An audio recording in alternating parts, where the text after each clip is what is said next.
WADR, promoting dialogue. It's 6 p.m. in Dakar, 7 o'clock in Cotonou. Good evening and many thanks for staying tuned to West Africa Democracy Radio. Broadcasting on 94.9 FM and around the world at wadr.org. Welcome to Newslink, and here are the top stories. Burkina Faso's government announces a school of war to train military officers amid constant terrorist attacks on the country. This will allow us to locally train a military elite equipped with skills in strategy, crisis management, and geopolitics. Guinea's transitional leader, General Mamadou Doumbouya, orders the withdrawal of industrial mining permits from 45 mining companies. Liberia's President Boakai invites private investors to harness the country's abundant potentials. We are open for good partnership with respect. We want investors that have confidence in us and that invest without fear to make sure that we all enjoy the comfort of. And committee probing petitions seeking the removal of Ghana's Chief Justice begins hearing today, May 15. Details of these stories and more coming up shortly. West Africa Democracy Radio. It's you speaking. We begin in the Central Sahel region, particularly Burkina Faso, a country that continues to consider the creation of a war academy as it battles terrorism. The Burkinabe government has just established a military and higher education school to provide training frameworks for senior officers and integrate security issues. The announcement was made on Wednesday following the Council of Ministers meeting. Burkina Faso's Defense Minister General Celestin Simpore speaks about the war school. This will allow us to locally train a military elite equipped with skills in strategy, crisis management, and geopolitics to adapt curricula to national and sub-regional security realities and to promote research in military sciences and security. Finally, this would enable us to develop sub-regional and regional cooperation by hosting officers from neighboring countries and other African countries, thereby contributing to collective security. Burkina Faso's Defense Minister General Celestin Simpore. Before leaving the Sahel, let's remind you that a meeting of experts on road safety within the Confederation of Alliance of Sahel States AES concluded today in the Malian capital, Bamako. The three AES countries aim to develop joint strategies to reduce road accidents. The objective of the technical service is to identify potential solutions ahead of the meeting of AES transport ministers. More edit reports. As road accidents continue to cause numerous casualties, the three AES member states are seeking to take action. Under the theme, Together for Integrated Road Safety in the AES region, Malian, Burkinabe and the Nigerian experts are refining joint strategies to help reduce the number of road accidents within the Confederation. Mama Jenepo, Secretary General of Mali Ministry of Transport, speaks. The organization of the Road Safety Prevention Meeting by experts of the Alliance of Sahel States is part of an effort to propose a comprehensive strategy for improving road safety in our countries. Each member state is expected to present a report on its institutional and legislative frameworks for road safety based on the foundational and organizational tests. This meeting also aims to drive institutional reforms on road safety in Mali, Burkina Faso and Niger. The African Charter on Road Safety aims to serve as a strategic framework for improving road safety in Africa, as well as tool for raising awareness and educating the public to help reduce road accidents. At the end of the discussions, recommendations will be submitted to the AES transport ministers at the meeting scheduled for next weekend. Bamako correspondent Ali Cham's report presented by Imo Edet. In Guinea, the transitional government has withdrawn the industrial and semi-industrial permits of more than 45 mining companies. This decision was taken on Wednesday, May 14, through a decree issued by General Mamadi Doumbouya.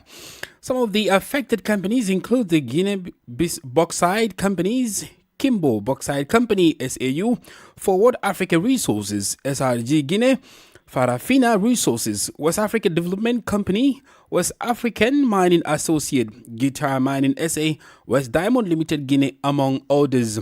According to the government, the Guinean and foreign companies were involved in gold, diamond, and granite mining. The decree states that the affected companies received these documents during the reign of former President Alpha Condé and current leader General Mamadi Doumbouya. In more presidential news, President Adama Barrow of the Gambia has committed to making public the findings of both the National Assembly Committee and the National Audit Office regarding the sale and disposal of assets belonging to ex-President Yahya Jammeh. In a televised national address on Wednesday night, President Barrow assured Gambians that his government will fully implement the recommendations from these reports to address identified shortcomings and hold accountable any individual or entity found responsible. The president's statement comes amid growing public concern over the handling of Jammeh's assets, an issue that has sparked widespread outrage in Banjul and beyond. Here is an extract from President Barrow's address last night. Disclosures by the Ministry of Justice confirm, however, that certain transactions, which include the sale of livestock, tractors, vehicles, and other valuables, were conducted during the active proceedings of the Commission. Upon learning the details of those sales, some for the first time, I convened an urgent cabinet meeting on Tuesday, 13 May 2025, to address the matter. My initial reaction would have been to establish an independent investigative panel to get to the bottom of every aspect of the sales. Within the arrangements of our constitutional framework, I have always prioritized acting in collaboration with the National Assembly and the National Audit Office, both of which are already conducting inquiries into the matter. Their findings will be made public, and my government will enforce their recommendations to address the shortcomings discovered and hold accountable any individual or entity found culpable. Let me reassure every Gambian that the assets recovered belong to the people. My administration will not tolerate negligence or any wrongdoing linked to safeguarding our nation's resources. We are committed to full transparency in whatever we undertake on behalf of the people. And I pledge that lessons learned from this incident will be used to fortify our institutions and systems against future lapses. Until we receive the report on the ongoing investigations, I urge you all to remain calm, law-abiding, and reassured that this matter will be handled within the ambit of the law. Gambia's President Adama Barrow. Meanwhile, in Liberia, President Joseph Boakai is inviting investors to harness the country's abundant potentials. While underscoring Liberia's commitment to secure environment for private investment, President Boakai expressed a desire for the best in all sectors and acknowledged the need for a shift in minds toward fostering quality business. The Liberian leader asserts that the country is on a promising path towards progress and assured investors of Liberia's stable security environment, reinforcing the government's commitment to fostering productive partners. President Boakai made the statement Thursday during the delegation of an Icon 16 facility by Orange Telecommunication Company in Monrovia. Here is an excerpt of President Boakai's speech.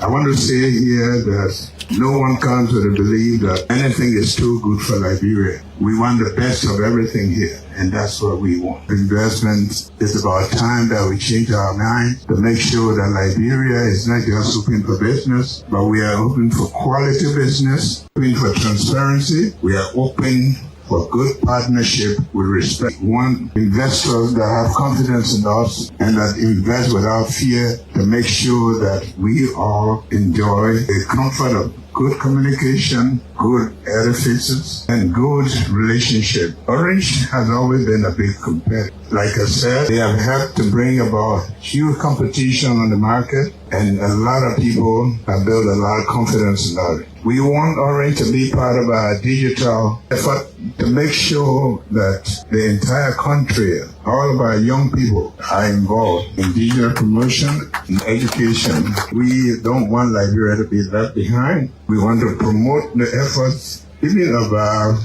physically challenged. We want to invest in our marketers, all sectors of this economy. Liberian President Joseph Boakai. More stories coming up on West Africa Democracy Radio. Newslink continues.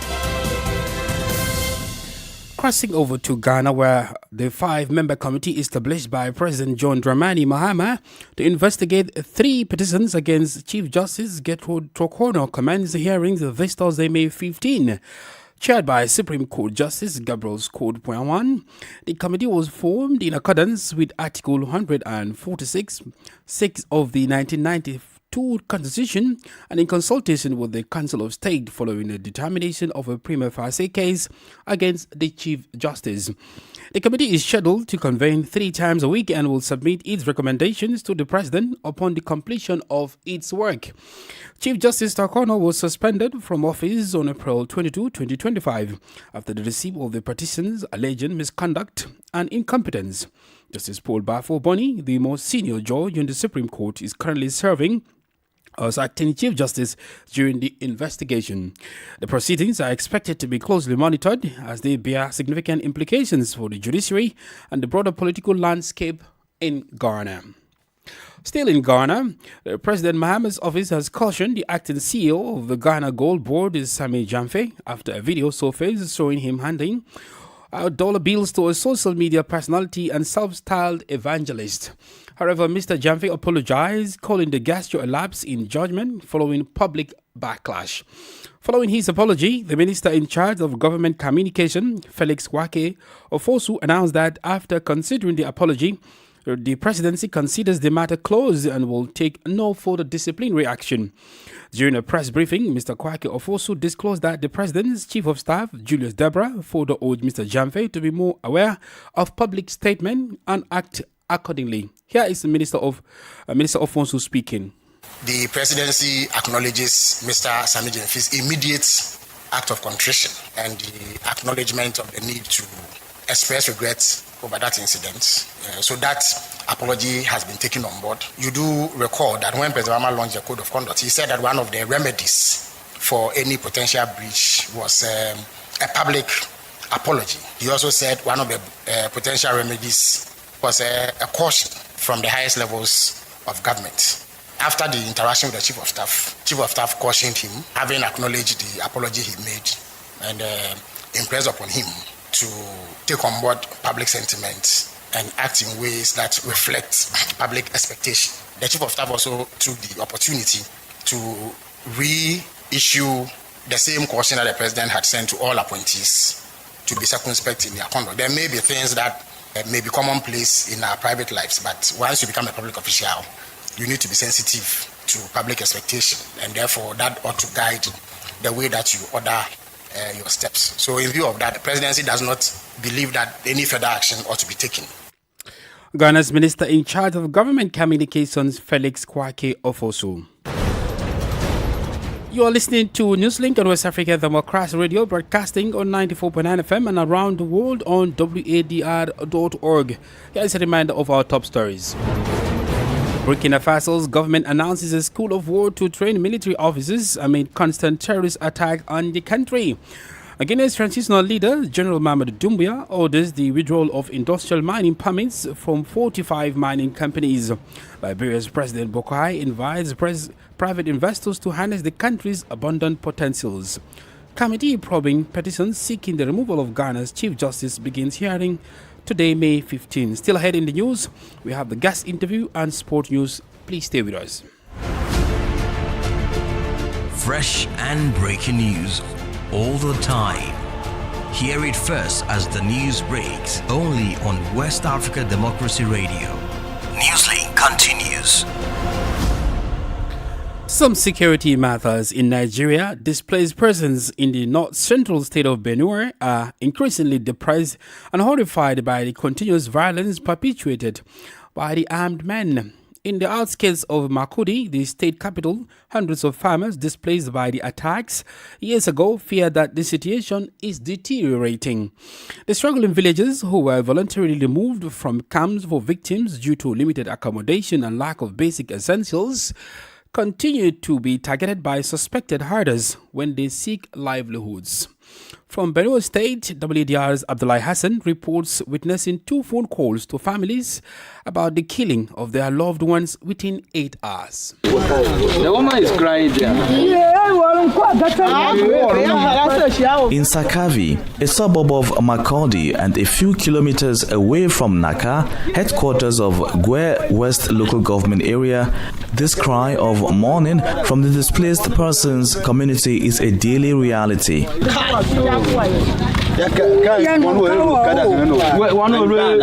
Each day, between 2 or 3 persons who dare to visit their ancestral home in an attempt to resume farming activities are killed by suspected herders. The guy is living in this community, but his way going to Naka. From there, the herdsmen attack him and kill him. So this is the challenge we are facing. It's almost every day, any time at all. This is the 2 calls. The first one, it was in the morning time. They are not even far from this place, so after this place, we will reach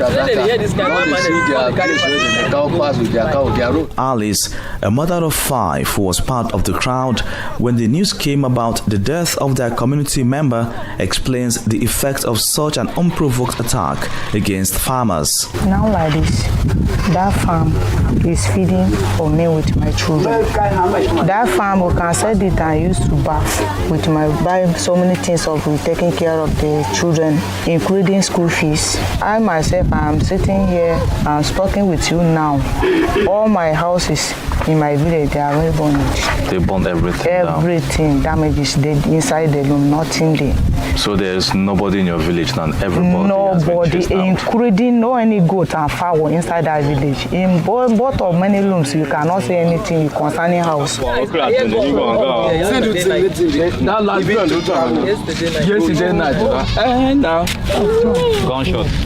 When asked about the police response in curtailing the violence against farmers and displaced persons, Anene Sewesi Catherine, the Benue State Police Public Relations Officer, says there are some information that are classified. They might be too early to begin to talk about them. But as I speak, the command has deployed so many police officers across the state. The force headquarters sent a mobile unit police officers, mobile men from different formations to join us in tackling the current problems. It relates closely with the CP of Nasarawa State, the CP of Taraba State. This is where our challenges are coming from. Until the Benue State Police Command makes a full report public, the reason behind these attacks, whether climate-induced, politically motivated, or economically influenced, remains unknown. The government, the city government, it can help us. We don't have anything to do than to run away. But for state residents, they say enough is enough, and now it's time for the government to act tactfully to end the bloodshed.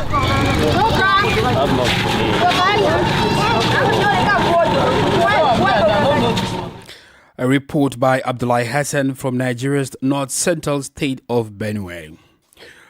Let's now turn our attention to Mauritania, where former President Mohamed Ould Abdelaziz was on Wednesday sentenced on appeal to 15 years in prison. Tried since November 2024 by a court in Nouakchott, he faced charges including illicit enrichment and money laundering. Mohamed Ould Abdelaziz, who led Mauritania from 2008 to 2019, had initially been sentenced to 5 years in prison in the first trial. Yesterday's verdict immediately drew a response from the former president's legal team. Taleb Kaya, one of Mohamed Ould Abdelaziz's lawyers, spoke with Demba Amaran. My reaction is that the decision is deeply flawed and lacks a solid legal foundation for several reasons. First, it comes with a court that is irregularly constituted. That is the first point. Second, it originates from a court that is not competent to rule on the matter because Article 93 of the Constitution is what should apply in this case. Now, Article 93 of the Constitution, with regard to the President of the Republic, provides that he must be tried before the High Court of Justice. Third, the Constitutional Council supported our position. In its most recent decision concerning the application of Article 93, it clearly stated, following very well reasoned arguments, that the President of the Republic falls under the jurisdiction of Article 93 of the Constitution, and that, accordingly, he can only be judged by the High Court of Justice. We raised all these points. Clearly, the court overlooked them and did not take them into account. We are now waiting to see the legal basis on which it relied to issue such a decision. Talib Kayar is one of Mohammed Ould Abdel Aziz's lawyers. Politics, analysis on major news, social matters, and all. This is A Guest. Our guest this evening takes us to the Gambia, where civil society organizations have reacted to President Adama Barrow's pledge to make public the findings of both the National Assembly Investigative Committee and the National Audit Office regarding the sale and disposal of assets belonging to former President Yahya Jammeh. In a televised national address on Wednesday night, President Barrow assured Gambians that his government will fully implement the recommendations from the reports to the address, identify shortcomings and hold accountable any individual or entity found responsible. Our guest is the Executive Director of Edward Francis Small Center for Rights and Justice, Madi Jabate. No, not at all. Not a relief. I think the address has raised, in fact, more questions and cast more doubt as to the government's commitment to transparency and accountability in the way these assets were sold or disposed. I think what we can gather from the address is that the president's unwillingness to ensure transparency, to take responsibility in the first place, because we are talking about assets that were sold or disposed of 6 years ago at least, and since then to date, this president or the government as a whole has not provided to Gambians a full report as to how this whole process was carried out. So my expectation was, in the first place, that the president would take responsibility, because what I see is gross negligence of duty, and so to take responsibility. But that has not happened. And then, secondly, I had expected that the president would announce certain measures, at least temporary measures, to address this malpractice. And this would include, for example, setting up an independent body, and then putting certain officials under suspension or even dismissing them, and in fact, freezing assets that were sold so that the independent body can do their work to determine, how this whole exercise took place. Now, none of that happened. So when he pledged to publish the findings of both the National Assembly Committee and the National Audit Office regarding the sales and disposal of assets, was such commitment not really giving enough room for transparency and accountability in this process? Not quite. In principle, one can say that is a welcome statement. But, in practice, we cannot ignore the president's track record. His track record in terms of implementing recommendations of commissions of inquiry, or reports of the Auditor General, or reports of the recommendations of the National Assembly. What is evident is that this president does not only ignore recommendations, but he in fact goes against recommendations, including recommendations of the Jammeh Commission itself. The Jammeh Commission had recommended in their final report that certain officials should be banned from holding public office. Instead of accepting or, implementing that, he rather went around to change the Commission of Inquiries Act to allow him, give him the power to pardon individuals who have been banned.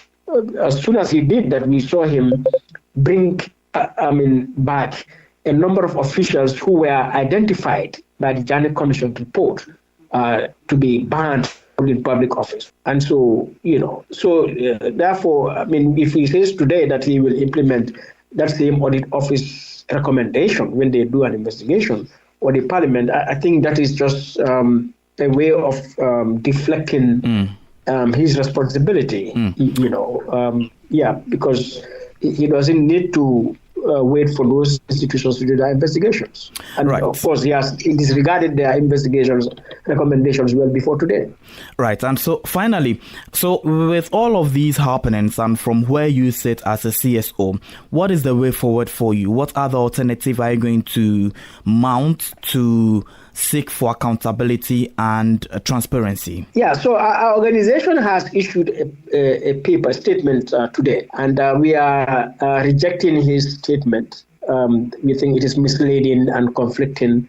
It's not been truthful to Gambians. And so we are calling rather on him to set up an independent body, which will now take custody of all documentation, reports, everything about this process, and undertake a thorough investigation so that we know what happened, and then there is accountability. And in the meantime, we also call on civil society, political parties, the media, and all citizens to undertake all legal and peaceful means to put pressure on the government to make sure there is urgent transparency and accountability. Madi Jabate is the executive director of Francis Small Center for Rights and Justice. And Augustine Colley comes in with the details in the world of sports.